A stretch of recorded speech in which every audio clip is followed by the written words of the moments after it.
The man behind me hasn't been able to breathe on his own since 1952. But that hasn't stopped him from living a great life. Keep watching. You'll see what I mean. Hello.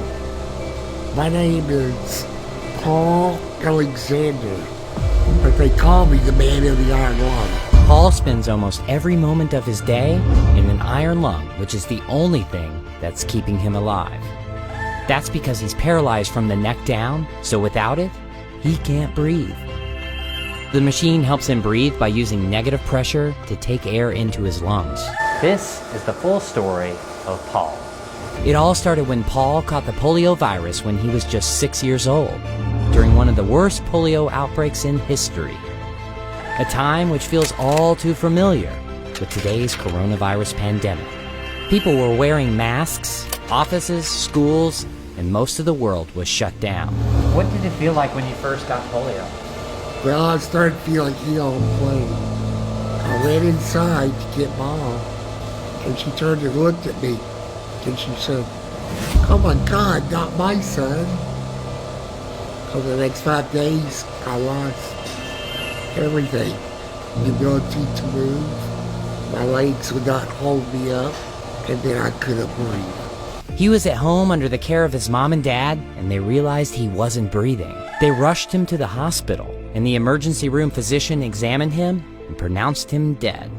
Sometime later, another doctor came through, picked me up, according to my mother, and ran upstairs with me, performed a tracheotomy, and put me in the iron lung. This would make anyone feel like giving up, but just wait. You'll see that that isn't the case. I didn't want to die, so I continued to fight. So Paul did everything he could to get better. He fought against polio every day. It was hard, painful, and tiring. But I never gave up, and I'm not going to. 18 months later, he left the hospital and came to his residence in Dallas, Texas, but his life was never going to be the same. He couldn't play sports, he couldn't go to church, and he couldn't hang out with his friends. People didn't like me very much back then. I felt like they were uncomfortable around me. What did you do all day? Well, the same thing everybody else does. I woke up, brushed my teeth, washed my face, shaved, had some breakfast. Well, I just needed a little bit of help, too. Then what would you do all day? Well, I would read or study something, paint a picture or do some drawing. I hated just watching TV.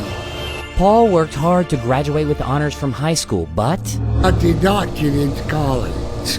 They said that I was too crippled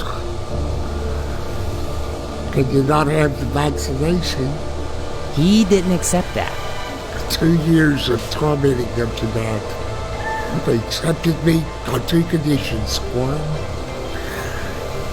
that I take the polio vaccine, and 2, that a fraternity would be responsible for me. Finally, something good happened. I wanted to be a lawyer for a long time. After years of hard work, Paul passed the bar and became a lawyer. And I was a pretty damn good one, too. But he didn't stop there. With the help of a pen attached to a stick, Paul wrote his own biography entirely with his mouth. So why write a book? To inspire thousands of people, just like you. No matter where you're from, or what your past is, or the challenges that you could be facing. You can truly do anything. You just got to set your mind to it and work hard. Paul, what's your dream? Do not let polio defeat me, but to defeat polio. Therefore, I wanted to accomplish the things I was told I couldn't accomplish, and to achieve the dreams I dreamed. Paul may have an iron lung, but he has a golden soul and a diamond heart. My story is an example of why your past, or even disability, does not have to define your future.